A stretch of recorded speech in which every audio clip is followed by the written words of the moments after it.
Hello everyone. आज हम लोग फिर हाजिर हैं आपके साथ एक बहुत अच्छी सी सीरीज़ लेके। आज से जो हमारी एक नई सीरीज़ स्टार्ट हो रही है, वो सीरीज़ जो है वो सीटेट एग्ज़ाम के लिए है। और स्पेशली जो बीएड एंट्रेंस आने वाला है अब हमारे यूपी में जो कंडक्ट होगा, ये सीरीज़ अब उसके लिए है। तो वो सभी एस्पायरेंट्स जो कि सीटेट 2020 को क्रैक करना चाहते हैं और बीएड एंट्रेंस को क्रैक करना चाहते हैं, और इसके साथ ही अब जब जो नई शिक्षक भर्ती आएगी उसमें सुपर टेट और टेट का क्या सीन होगा, इससे रिलेटेड भी हम लोग इस सीरीज़ में डिस्कशन करेंगे। लेकिन सबसे पहले आज हम लोगों को जो बहुत बड़ी बात पे डिस्कशन करना है वो ये है कि बहुत सारे बच्चों के दिमाग में कुछ कन्फ्यूजन्स चल रही हैं, लाइक सीटेट का एग्ज़ाम होगा कि नहीं, बीएड का एग्ज़ाम होगा कि नहीं, कि क्या होगा मैम क्या नहीं होगा। बहुत सारे कन्फ्यूजन्स चल रहे हैं। पढ़ाई तो चली गई लेकिन ये कन्फ्यूजन्स दिमाग में हमेशा के लिए बैठ गए। तो आज मैं ये कोशिश करूँगी कि आपके ये सारे कन्फ्यूजन्स को मैं एक ही वीडियो में पूरा क्लियर कर दूँ कि सीटेट का एग्ज़ाम का क्या सीन बन रहा है और बीएड के एग्ज़ाम का क्या सीन बन रहा है। तो आइए जानते हैं। देखिए, बहुत सारे कोई भी ऐसा ऑथेंटिक सोर्स अभी तक नहीं आया है, लेकिन मैं आपके सारे जितने भी ऑथेंटिक सोर्सेज़ हैं और जितने भी अनऑथेंटिक सोर्सेज़ हैं उन सबको लेकर आई हूँ आज। ये सीटेट की ऑफ़िशियल वेबसाइट है और यहाँ पे आप देखिए ये हमारा फाइंड हैंडलर है। ये सीटेट के जब आप पब्लिक नोटिस रिगार्डिंग ये जो आपका पोर्टल है, आप इस पे क्लिक करेंगे पब्लिक नोटिस पे, तो आपके पास ये फाइल हैंडलर खुल जाएगा। और ये जो फाइल हैंडलर है ये 4 से 5 महीने पहले का है, जब सीटेट का आवेदन किया जा रहा था। ये अभी रिसेंट का नहीं है। और सीटेट की तरह जो कंडक्ट किया जाता है सीबीएसई की तरफ से, उसकी तरफ से अभी कोई भी ऐसा नोटिफिकेशन नहीं आया है कि आपका एग्ज़ाम 5 को होना है या आगे डेट बढ़ेगी या नहीं बढ़ेगी। अच्छा, इस चीज़ पे हमें बहुत सारी डिस्कशन करना है। ये हिंदुस्तान पेपर की आपकी हेडलाइन है, उसमें ये लिखा था कि सीबीएसई सीटीईटी में मार्क्स लगाने पर केंद्र में मिलेगा प्रवेश। लेकिन इस कटिंग में कोई भी ऑथेंटिक सोर्स की कहीं बात नहीं की गई कि किस व्यक्ति का रेफरेंस लिया जा रहा है या कैसे हम ये कह सकते हैं। देखिए, होता ये है कि कोई भी एग्ज़ाम अगर आपको कराना, लाइक अगर मैं कह दूँ आपसे कि 5 जुलाई, अब तो देखिए जो अथॉरिटी हैं, जो स्कूल की अथॉरिटी हैं, जो के सेंट्रल गवर्नमेंट ने कहा है कि वो 1 जुलाई से अप्रॉक्स, अभी इसकी भी कोई भी सूचना जारी नहीं है। अगर 1 जुलाई से स्कूल स्टार्ट होते हैं, ओपन होते हैं, ठीक है। अब मान लीजिए 1 जुलाई से स्कूल ओपन हुए, ठीक। अब उसका स्टाफ कैसे है, स्टाफ को ऑर्गेनाइज़ करना है। अब पेपर अभी से तो बन गया नहीं होगा, क्योंकि लीक होने की पॉसिबिलिटी रहती है, तो पेपर बनाना पड़ेगा, ठीक है। उसके बाद ऑर्गेनाइज़ करना पड़ेगा। तो मुझे ऐसा नहीं लगता है कि सीटेट का एग्ज़ाम 5 जुलाई को हो सकता है, ठीक है। मुझे बिल्कुल भी ऐसा पॉसिबिलिटीज़ नहीं लगती हैं कि सीटेट का एग्ज़ाम 5 जुलाई को होगा, क्योंकि ये पूरे देश भर में एग्ज़ाम होता है, ठीक है। और अभी क्या है कि कुछ जो ज़ोन है वो पूरी तरीके से सील है, और सील होने की वजह से वहाँ पे बच्चों को इतनी सुविधाएँ, बच्चों क्या मतलब स्कूल्स में भी इतनी सुविधाएँ उपलब्ध नहीं हो पाएँगी कि हमें एक पर्टिकुलर एग्ज़ाम को कंडक्ट करा पाएँ। पर फिर भी मैं यही कहूँगी कि जैसे लाइक सीबीएसई ने 12th के जो एग्ज़ाम्स हैं उनका सिनेरियोज़ जो है वो क्लियर कर दिया है। तो अगर सीबीएसई का मन होता है या सीबीएसई कोई ऐसी पॉसिबिलिटी लाती है कि नहीं ठीक है अब हम सीटेट का एग्ज़ाम करा ही लेते हैं 5 जुलाई को, तो मैं आपसे ये कहूँगी कि आप अपनी तैयारी स्टार्ट कर दीजिए अभी से, ठीक है। अब वो एग्ज़ाम हो 5 जुलाई को, चाहे वो एग्ज़ाम हो 5 सितंबर को, आपकी तैयारी फुल प्रूव होगी। तो अगर आपकी तैयारी अच्छी होगी तो चाहे एग्ज़ाम 5 जुलाई को हो और चाहे एग्ज़ाम 5 सितंबर को हो, आपका सिलेक्शन कोई रोक नहीं सकता। लेकिन अगर आपने ये सोचा कि भाई एग्ज़ाम तो होगा नहीं, पढ़ाई भी नहीं करेंगे, तो आपका, मैं बता रही हूँ, चाहे दिसंबर में एग्ज़ाम हो, आपका एग्ज़ाम क्लियर नहीं होगा, ठीक है। तो आप ये इन सब बातों में मत पड़िए कि एग्ज़ाम कब होगा, कि एग्ज़ाम नहीं होगा। आप आज से, आज 5 जुलाई है, आज से हमारी ये सीरीज़ स्टार्ट हो रही है। आप डेडिकेट होके पढ़ते रहिए, और जब भी एग्ज़ाम हो आप आराम से कॉन्फिडेंट होके जाइए और श्योरली आपका सिलेक्शन हो जाएगा, ठीक है। तो बहुत सारी मैंने आपको रेफरेंस दिए हैं कि लाइक सीटेट की जो ऑफिशियल वेबसाइट है उसमें ऐसा कोई भी नोटिफिकेशन नहीं आया है। हाँ, एक चीज़ और मैं बता दूँ आपको कि सीटेट एग्ज़ाम क्या करता है कि एग्ज़ाम के 15 डेज़ से पहले एडमिट कार्ड रिलीज़ कर देते हैं, ठीक है। सो अगर अगर हम लोग 10 डेज़ का वेट करते हैं, अगर 10 डेज़ बाद कोई ऐसी पॉसिबिलिटी बनती है सीबीएसई की तरफ से, तो वो अपना एडमिट कार्ड रिलीज़ कर देंगे। लेकिन मुझे ऐसा नहीं लगता है कि एग्ज़ाम होगा, बट अगर एग्ज़ाम होता भी है तो भी कोई दिक्कत नहीं है, और एग्ज़ाम नहीं भी होता है तो भी कोई दिक्कत नहीं है, क्योंकि अब हम लोगों ने जो सीरीज़ स्टार्ट करी है उसमें हम लोग लगातार पढ़ते रहेंगे। अच्छा, दूसरी जो न्यूज़ आ रही है वो बीएड की है। कई बच्चे बीएड को लेकर बहुत कन्फ्यूज़ हैं, क्योंकि बीएड एंट्रेंस का एग्ज़ाम 8 अप्रैल को होना था। अच्छा, क्या हुआ था कि लास्ट ईयर सीएसजेएम ने, कानपुर यूनिवर्सिटी ने बीएड एंट्रेंस का एग्ज़ाम कंडक्ट कराया था, लेकिन इस बार क्या है कि लखनऊ यूनिवर्सिटी जो है बीएड का एग्ज़ाम कंडक्ट करा रही थी। तो क्या हुआ है कि अभी जैसे कि कुछ न्यूज़पेपर दे रहे थे कि 15 जून से यूनिवर्सिटी के एग्ज़ाम्स जो हैं वो स्टार्ट हो जाएँगे। लखनऊ यूनिवर्सिटी ने भी यही कहा था कि 15 जून से हम लोग अपने एग्ज़ाम्स जो है स्टार्टिंग कर देंगे। तो 15 जून के बाद ये देखने लायक होगा कि लखनऊ यूनिवर्सिटी जो है अपना डेटा राज्य सरकार को भेजेगी, और राज्य सरकार जैसे ही अनुमति प्रदान करती है वो आपका बीएड एंट्रेंस का एग्ज़ाम भी करवा देंगे। कई जगह ऐसी न्यूज़ आई थी कि जुलाई के फर्स्ट वीक में आपका बीएड एंट्रेंस एग्ज़ाम हो जाएगा, लेकिन अभी ये कोई ऑथेंटिक न्यूज़ नहीं है। जब लखनऊ विश्वविद्यालय राज्य सरकार को अपना राज्य सरकार को अपना पूरा ड्राफ्ट भेजेगी, और फिर राज्य की अनुमति मिलने के बाद ही आपका ये बीएड का एग्ज़ाम कंडक्ट होगा। तो मोस्ट प्रोबेबली अब मैं आपको यही कहूँगी कि आप अपनी तैयारी रखिए। अब एग्ज़ाम आपका जुलाई में होता है, एग्ज़ाम आपका अगस्त में होता है। अब जब भी एग्ज़ाम होगा आपका सिलेक्शन पक्का होगा, बस इस तरीके की सोच करके रखिए। आइए अब हम लोग जानते हैं थोड़ा-सा सीटेट के एग्ज़ामिनेशन के बारे में, क्योंकि हम लोग की जो ये सीरीज़ है ये पूरी तरीके से कवर होके चलेगी कि जो सीटेट भी कवर हो, और उसके साथ टेट भी कवर हो, उसके साथ सुपर टेट भी कवर हो, और उसके साथ जितने भी टीचिंग के एग्ज़ाम्स हैं उन सब को एक साथ कवर करके हम लोग चलेंगे। तो सीटेट एग्ज़ाम, सीटेट का जो एग्ज़ाम है वो 2 लेवल्स पे होता है। एक लेवल होता है 1 to 5, और एक लेवल होता है 6 to 8, ठीक है? तो अभी हम लोग जो डिस्कस करने जा रहे हैं वो लेवल है 1 to 5। इसका मतलब प्राइमरी स्टेज। प्राइमरी के जो बच्चे होते हैं 1 to 5 को पढ़ाने के लिए आपको ये वाला पेपर क्लियर करना ज़रूरी होता है। इस पेपर में आपके पास 5 सेक्शन होते हैं। सीडीपी सेक्शन होता है, मैथमेटिक्स होता है, लैंग्वेज 1 होती है, लैंग्वेज 2 होती है, और इन्वायरमेंटल स्टडीज़ होती है। देखिए, बहुत सारी टेक्निकल चीज़ें होती हैं सीटेट के एग्ज़ाम्स में। लाइक जब आप लैंग्वेज 1, अगर आपने हिंदी और इंग्लिश में से, ये मैं आपको सीरीज़ के अंतर्गत बताती चलूँगी कि कब आपको कौन सी लैंग्वेज आपको लैंग्वेज 1 में लेनी है और कौन सी लैंग्वेज आपको लैंग्वेज 2 में लेनी है। इसलिए आप रेगुलर टच में रहेंगे तब आपको समझ में आएगा कि हम किस तरीके से लैंग्वेजेस को भी लें, क्योंकि कभी-कभी स्कोर जो होता है ये इस पॉइंट पे बहुत निर्भर करता है, और वो मैं आपको तब बताऊँगी जब मैं प्रीवियस ईयर के क्वेश्चंस पेपर इस सीरीज़ में लाऊँगी, ठीक? अभी मैं आपको क्या बताना चाहती हूँ कि जो 1 to 5 वाला पेपर होता है उसमें 5 सेक्शन होते हैं, ठीक है? Environmental studies, language 2, language 1, mathematics and CDP, ठीक? अब एक चीज़ देखिए यहाँ पे, ये जो सीडीपी सेक्शन है ये 30 मार्क्स का आता है। 30 मार्क्स का सीडीपी सेक्शन आता है। अब देखिए, मैंने आपको क्वेश्चन वाइज आपको सिलेबस प्रोवाइड किया है। देखिए, ये चिंता मत करिए कि मैंने आपका इंग्लिश में कंटेंट प्रोवाइड किया है। इंग्लिश में कंटेंट इसलिए मैंने प्रोवाइड किया है ताकि ये हर व्यक्ति पढ़ ले, और मैं समझाऊंगी आपको हिंदी में ही, ठीक है? नेक्स्ट बार से आपकी जो स्लाइड्स आएंगी वो हिंदी और इंग्लिश दोनों में आएंगी, ठीक है? लेकिन कोशिश करिए जो आप सीटेट के थ्रू आप जो चल रहे हैं उसको थोड़ा सा इंग्लिश से भी रिलेट करते चलिए, क्योंकि बहुत सारे पेडागॉजी के ऐसे टर्म हैं जो हिंदी में बहुत डिफ़िकल्ट होते हैं और इंग्लिश में बोलने में वो बहुत आसान होते हैं। तो कोशिश करिए आप दोनों लैंग्वेजेस समझने की कोशिश करिए, और बाकी मैं तो आपको हिंदी में भी समझाऊंगी और इंग्लिश में भी समझाऊंगी, ठीक है? चलिए अब अपने मेन मुद्दे पर आ जाते हैं। तो जो सीडीपी सेक्शन है वो 30 मार्क्स का है, ठीक?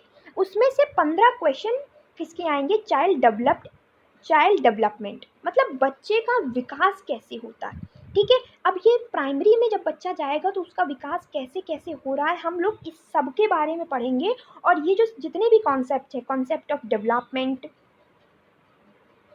ये देखिए, concept of development, concept principle of development of childrens, influence of heredity, socialisation मतलब सामाजिक जो सामाजिक स्तर होता है बच्चों का, वो इन्फ्लुएंस ऑफ हेरिडिटी मतलब वातावरण का क्या प्रभाव पड़ता है, बच्चों के विकास के क्या सिद्धांत हैं, बच्चों का विकास किस प्रकार से होता है। दूसरी चीज़ जो बहुत महत्वपूर्ण है, पिगेट्स, कोहलबर्ग, वाइगॉट्स्की, मतलब ये क्या है, ये तीनों साइंटिस्ट हैं। एक बाल मनोवैज्ञानिक हैं, इन्होंने अपनी अपनी थेरीज दी हैं, अपनी अपनी कुछ फैक्ट्स दिए हैं कि क्या क्या मेरे अकॉर्डिंग बच्चे का डेवलपमेंट कैसे होता है। तो हमें इन तीनों को बहुत अच्छे से पढ़ना पड़ेगा, तभी हम इनसे बेस्ड क्वेश्चंस को सॉल्व कर पाएंगे। ठीक है, तो ये जो है हमारा सेक्शन है। उसके बाद हमारे ये भी सेक्शंस है। देखिए टॉपिक्स को बहुत भयानक लग रहे होंगे आपको, लेकिन आप बिल्कुल चिंता मत करिए। ये जो टॉपिक हैं आपके, वो मैं एक एक टॉपिक उठाऊंगी। ठीक है, लाइक अगर मैंने एक दिन बताया लैंग्वेज एंड थॉट्स, एक दिन उठाया मैंने जेंडर एंड सोशल कंस्ट्रक्ट, एक दिन उठाया मैंने असेसमेंट और लर्निंग स्कूल बेस्ड, और इसलिए मैं एक एक टॉपिक को आपको समझाऊंगी। और आगे मैंने देखिए बुक का रेफरेंस बुक भी ली है कि कैसे कौन सी बुक का मैं रेफरेंस लेने जा रही हूँ। ठीक, तो आपको समझ में आया कि ये जो पहला पेपर होता है, पहला सेक्शन सीडीपी का, उसके 15 क्वेश्चन किस सेक्शन से आते हैं, चाइल्ड डेवलपमेंट के। ठीक, आगे चलते हैं। अब देखिए दूसरा जो सेक्शन है हमारा, कॉन्सेप्ट ऑफ इंक्लूसिव एजुकेशन, समावेशी शिक्षा। समावेशी शिक्षा बीटीसी में बहुत महत्वपूर्ण स्थान रखती है। समावेशी की एक बुक होती है बीटीसी में, पूरी एक थर्ड सेमेस्टर की एक बुक आती है जिसमें पूरा समावेशी शिक्षा ही समझाई जाती है, और बीएड में भी ये बहुत इंपॉर्टेंट हो जाता है समावेशी शिक्षा। तो उस समावेशी शिक्षा से हमारे पास कितने क्वेश्चन आएंगे, 5 क्वेश्चन आएंगे। ठीक, अब ये 5 क्वेश्चन इन्हीं टॉपिक से रिलेटेड हो गए, इनसे बाहर नहीं जाएंगे, और मैं इन सारे टॉपिक्स को मैं आपको एक एक करके पढ़ाऊंगी। ठीक है, आगे चलते हैं। आगे क्या है हमारी, ये जो 10 क्वेश्चन है, ये 10 क्वेश्चन कितने आते हैं, लर्निंग एंड पेडागोजी। जैसे इसमें क्या बताया, पूछा जाता है आपसे कि बच्चे किस प्रकार सोचते हैं, बच्चे क्या कोरा कागज होते हैं या बच्चे भी लिटिल साइंटिस्ट हो सकते हैं, बच्चों की जो एरर्स होती हैं, जो बच्चे गलतियां करते हैं, उनसे हम क्या क्या समझ सकते हैं, बच्चे जो अकेले में जो वर्क करते हैं उनसे हम लोग क्या समझ सकते हैं। तो ये जो है वो लर्निंग एंड पेडागोजी की से 10 क्वेश्चन आते हैं। ठीक है, अब आगे चलते हैं।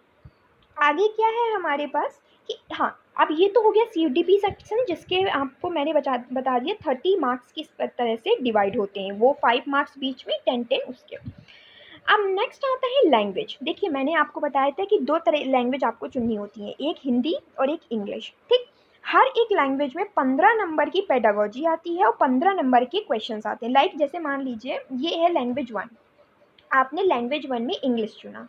ठीक, अब इंग्लिश तो 30 मार्क्स की आ रही है, 30 मार्क्स में 15 मार्क्स की क्या आएगी, रीडिंग अनसीन पैसेज आएगा, क्वेश्चंस आ सकते हैं, ग्रामर पोर्शन आ सकता है, जितनी भी आपने इंग्लिश पढ़ी है। दूसरा 15 क्वेश्चन नंबर में क्या आएगा कि आप बच्चों को इंग्लिश सिखाएंगे कैसे। ठीक है भाई, पेडागोजी का मतलब ही होता है कि हाउ टू टीच, कि बच्चों को कैसे सिखाएंगे, छोटी छोटी चीज़ों को हम क्या बोलते हैं, क्रिटिकल पर्सपेक्टिव क्या होते हैं, ग्रामर का क्या रोल है। ठीक है, और कैसे अगर कोई बच्चा ग्रामर नहीं पढ़ पा रहा है तो हम उसको कैसे समझाएं। तो ये जो 15 क्वेश्चन होते हैं वो इस बेस पे आते हैं। ठीक है, तो ये है पूरे टॉपिक्स हैं, आप देख लीजिए टॉपिक्स हुआ, बाकी मैं आपको एक एक टॉपिक कवर करूँगी। ठीक, अब आगे चलते हैं। ठीक, इसी तरह से क्या होता है कि हमारे हिंदी में भी यही सीन होता है, जैसे अभी आपको इंग्लिश में बताया, हिंदी में भी यही सीन होता है। 15 नंबर के क्या आते हैं, मुहावरे हो गए, विलोम हो गए, पर्यायवाची हो गए, अनसीन पैसेज हो गए, और 15 नंबर में आएगा हाउ टू टीच हिंदी, की हिंदी को कैसे पढ़ाना है, कौन कौन से कॉन्सेप्ट है। और मैं एक चीज़ आपको बता दूं, अगर आपने सीडीपी अच्छे से पढ़ लिया, जो पहला पेपर था, तो आप हर सब्जेक्ट के 15 क्वेश्चन तो अपने आप कर लेंगे, हर सब्जेक्ट के 15 क्वेश्चन कर लेंगे, और टीटी में जितने भी सीडीपी सेक्शन आ गया वो सब कर लेंगे। इसलिए मैं कहती हूँ कि सीडीपी को पढ़ना, पेडागोजी एक बार आप पढ़ लीजिए, आपके सारे एग्जाम्स क्लियर हो जाएंगे, आपको अलग अलग सब्जेक्ट की पेडागोजी नहीं पढ़नी पड़ेगी। ठीक है, अब आगे चलते हैं। आगे क्या है हमारे पास, CTET second paper. Second paper उन बच्चों कैंडिडेट्स के लिए होता है जो 6 to 8 में टीचर बनना चाहते हैं। अच्छा, इनका जो सिनेरियो होता है वो भी सेम होता है, हिंदी आती है, इंग्लिश आती है 30 मार्क्स की, हिंदी भी आती है 30 मार्क्स की। अच्छा, इसमें 2 चीज़ें होती हैं। ठीक है, इसमें क्या होता है, 2 चीज़ें, ये 30 मार्क्स की हो गई। उसके बाद आपका जो सेकंड सेक्शन आता है, अगर आपने बीएससी किया है या आप साइंस के स्टूडेंट्स हैं, देन आपको जो है मैथ्स और साइंस के 60 क्वेश्चंस मिलेंगे। ठीक है, और अगर आप आर्ट साइड के हो, लाइक बीए एमए क्या किया है आपने, तो आपको सोशल साइंस सब्जेक्ट लेना पड़ेगा, और उसमें आपको 60 नंबर के सोशल साइंस के साथ क्वेश्चंस मिलेंगे। ठीक है, इन 60 नंबर के क्वेश्चंस में भी 20 नंबर की पेडागोजी आती है, और 40 नंबर जो है आपके सब्जेक्ट से रिलेटेड होते हैं। लाइक अगर आपको साइंस और मैथ्स पढ़नी है, तो आपको जैसे लाइक मैं जो यूज़ करूँगी साइंस और मैथ के लिए, एनसीईआरटी बेस्ट होती है, 6 to 8 तक की सारी एनसीईआरटी अगर आपने पढ़ ली है, सारी नहीं, लाइक स्पेशली मैथ्स और साइंस के लिए तो आपका ईज़िली पेपर जो है क्वालिफ़ाई हो जाता है। उसके बाद 20 मार्क्स की जो पेडागॉजी आती है वो आपका सीडीपी सेक्शन कवर करा देता है, इसलिए आपको सीडीपी जो है अच्छे से पढ़ना ज़रूरी होता है, ठीक है। सो ये हमारा ऑल अबाउट हमारा सीटेट के लिए था कि सीटेट का एग्ज़ाम कैसे होता है। फर्स्ट पेपर के बारे में मैंने आपको बता दिया, सेकंड पेपर के बारे में आपको बता दिया। अब हम लोग थोड़ा सा बात कर लेते हैं बीएड एंट्रेंस के बारे में। बीएड एंट्रेंस के बारे में भी हम लोगों ने चर्चा करी थी अपने फर्स्ट वीडियो में, यादें स्कूल की। उसमें मैंने बताया था कि 2 सेक्शंस होते हैं। पहला सेक्शन जो होता है उसमें हमारा एक पोर्शन जो होता है वो हिंदी या इंग्लिश में चूज़ करना होता है आपको, और हिंदी में क्या होते हैं, वही नॉर्मल सी हिंदी आती है। उसमें आप आदित्य पब्लिकेशन की एक बुक आती है, उसको आप ले सकते हैं, उसी से आपकी हिंदी कवर हो जाएगी। अगर आप इंग्लिश में हैं तो एसपी गुप्ता की बुक है, आप इंग्लिश में उसको यूज़ कर सकते हैं, ठीक है। हिंदी हो गई। उसके बाद 50 क्वेश्चन जो हैं आपके जीएस से रिलेटेड आते हैं, लाइक सबसे ज़्यादा पॉलिटी के क्वेश्चन उसमें बहुत पूछे जाते हैं, पॉलिटी, हिस्ट्री, ठीक है। ज्योग्राफी के क्वेश्चंस बहुत पूछे जाते हैं जो कि ऑलरेडी हमारे चैनल में अवेलेबल हैं। पॉलिटी मैं खुद कवर करती हूँ, ज्योग्राफी प्रिया मैम कवर करती हैं, हिस्ट्री अनामिका मैम कवर करती हैं। इसके साथ ही आपकी इकोनॉमिक्स की मैम है Disha ma'am, she cover your economy section, तो आप उनसे अभी हेल्प ले सकते हैं, ठीक है। इसके अतिरिक्त जो सेकेंड पेपर होता है, अगर आपने बीए किया है then you have to deal with your GS. आपको सेकेंड पेपर में भी जीएस में पोर्शन मिलता है, और अगर आपने बीएससी किया है तो आपको सेकेंड पेपर में मैथ्स के साथ पढ़ना पड़ता है, मैथ्स के साथ पढ़ना पड़ता है, मैथ्स के साथ डील करनी पड़ती है। तो हम लोग ऐसा करेंगे कि जब हम लोग मैथ्स जीएस का पोर्शन कवर कर रहे हैं पॉलिटी में, तो आप वो सेक्शन ज़रूर देखें, क्योंकि ना केवल ये सीटेट सेकेंड पेपर में इम्पॉर्टेंट है, टेट सेकेंड पेपर में इम्पॉर्टेंट है, जबकि ये बीएड एंट्रेंस के लिए भी बहुत ज़्यादा इम्पॉर्टेंट है, ठीक है। और मैंने पॉलिटी को एक स्टोरी बेस्ड बनाया है, हर एक सीरीज़ के अकॉर्डिंग चल रही हूँ, इसलिए मैं आपको सजेस्ट करूँगी कि पॉलिटी सेक्शन में एक एक करके आप ये सारे चार्टर्ड एक्ट्स पढ़िए, सारी चीज़ें पढ़िए, और फिर एक टाइम अगर आपने एक टारगेट बना लिया है कि 1 मंथ में मुझे पॉलिटी ढंग से कवर करनी है, तो आपका हो जाएगा, आपका कवर हो जाएगा, और आपका एग्ज़ाम भी क्वालिफाई हो जाएगा, ठीक है। अब आगे चलते हैं। बुक्स क्या लेंगे हम लोग पेडागॉजी सेक्शन के लिए, बहुत इंपॉर्टेंट बात है। देखिए, जो मेरी स्ट्रैटेजी रहेगी, सभी बच्चे अरुण कुमार सिंह की बुक जो है वो परचेज़ नहीं कर पाते हैं, वह अफोर्ड नहीं करते हैं, तो मेरा ये कोशिश रहेगी कि मैं उस बुक का रेफरेंस लूँगी और आपके सामने उस बुक के हर टॉपिक को डिस्कस करूँगी। मैं आपको उसकी पिक्चर भी दिखा सकती हूँ। ये है हमारी शिक्षा मनोविज्ञान की अरुण कुमार सिंह की बुक है, और ये काफ़ी अच्छी मानी जाती है साइकोलॉजी सेक्शन के लिए और पेडागॉजी सेक्शन के लिए। तो मैं आपको इस बुक का पूरा एक समरी टाइप प्रोवाइड करूँगी, और जितने भी टॉपिक से रिलेटेड है, मैंने आपको पहले आप वीडियो के शुरुआत में जाके देख सकते हैं कि कौन-कौन से टॉपिक्स हैं, उन टॉपिक्स का हम लोग डिस्कशन करेंगे। अगर आपको ये वीडियो अच्छा लगता है तो मुझे रिस्पॉन्स करके ज़रूर बताइएगा कि हम लोग इस सीरीज़ को कंटिन्यू करें और कैसे करें। आपकी जो क्यूरीज़ हैं उनको भी पोस्ट करिएगा, ताकि मुझे पता चले कि रिक्वायरमेंट क्या है। इसके अतिरिक्त हम लोग क्या करेंगे, यूथ के जो पेपर आते हैं, यूथ के सारे पेपर्स को सॉल्व करेंगे, जितने भी प्रीवियस ईयर के क्वेश्चन पेपर्स होंगे, और यही हम लोग करेंगे बीएड एंट्रेंस में, क्योंकि पॉलिटी सेक्शन हो, चाहे ज्योग्राफी सेक्शन हो, चाहे जीएस का कोई भी सेक्शन हो, हम लोग संडे को या कोई ऐसा डे डिसाइड कर लेंगे, उसमें सारे प्रीवियस ईयर पेपर्स को सॉल्व करेंगे। जो भी क्यूरीज होंगी वो मैं आपको शॉर्ट आउट करूँगी। इसलिए ये जो टीचिंग सीरीज़ है, इसमें ये बहुत ही इम्पॉर्टेंट है उन बच्चों के लिए जो कहीं न कहीं टीचर बनना चाहते हैं और उनको सही गाइडेंस नहीं मिल पाती है। सो आई होप आज आपको अपने सारे क्वेश्चंस का आंसर मिल गया होगा, और मेरी यही कोशिश है कि आप सभी के एग्ज़ाम्स क्लियर हों, लाइक वो चाहे सीटेट हो, चाहे टेट हो। और एक चीज़ मैं और बता दूँ कि जो मैंने आपको सीटेट का एग्ज़ाम का सिनेरियो बताया है, वही सेम जो है वो टेट में चलता है। सेम हमारा टेट में चलता है। टेट में भी 30 मार्क्स के हर सब्जेक्ट होते हैं, सीडीपी सेक्शन होता है, बस टेट का जो लेवल होता है वो बहुत हाई होता है। इसलिए मैंने जो है जानबूझकर इस बुक का रेफरेंस लिया है, ताकि आपका टेट भी कवर हो, सीटेट भी कवर हो और सुपर टेट भी कवर हो, ठीक है। सो आई होप आपको हमारा ये सेशन, आज का सेशन अच्छा लगा होगा, और आज हमारे सेशन में इतना ही। आप कमेंट करके ज़रूर बताइएगा कि आपको हमारा ये सेशन अच्छा लगा, और कैसे हम आपकी हेल्प और कर सकते हैं। हम अपने इस सीरीज़ के माध्यम से ये आपको गारंटी देते हैं कि अगर आप हमारी सीरीज़ के साथ जुड़े रहेंगे तो आपका सिलेक्शन पक्का हो जाएगा। सो आज के लिए हमारे सेशन में इतना ही। अब हम लोग फिर मिलेंगे अपने नए टॉपिक के साथ। तब तक के लिए खुश रहिए। Thank you so much.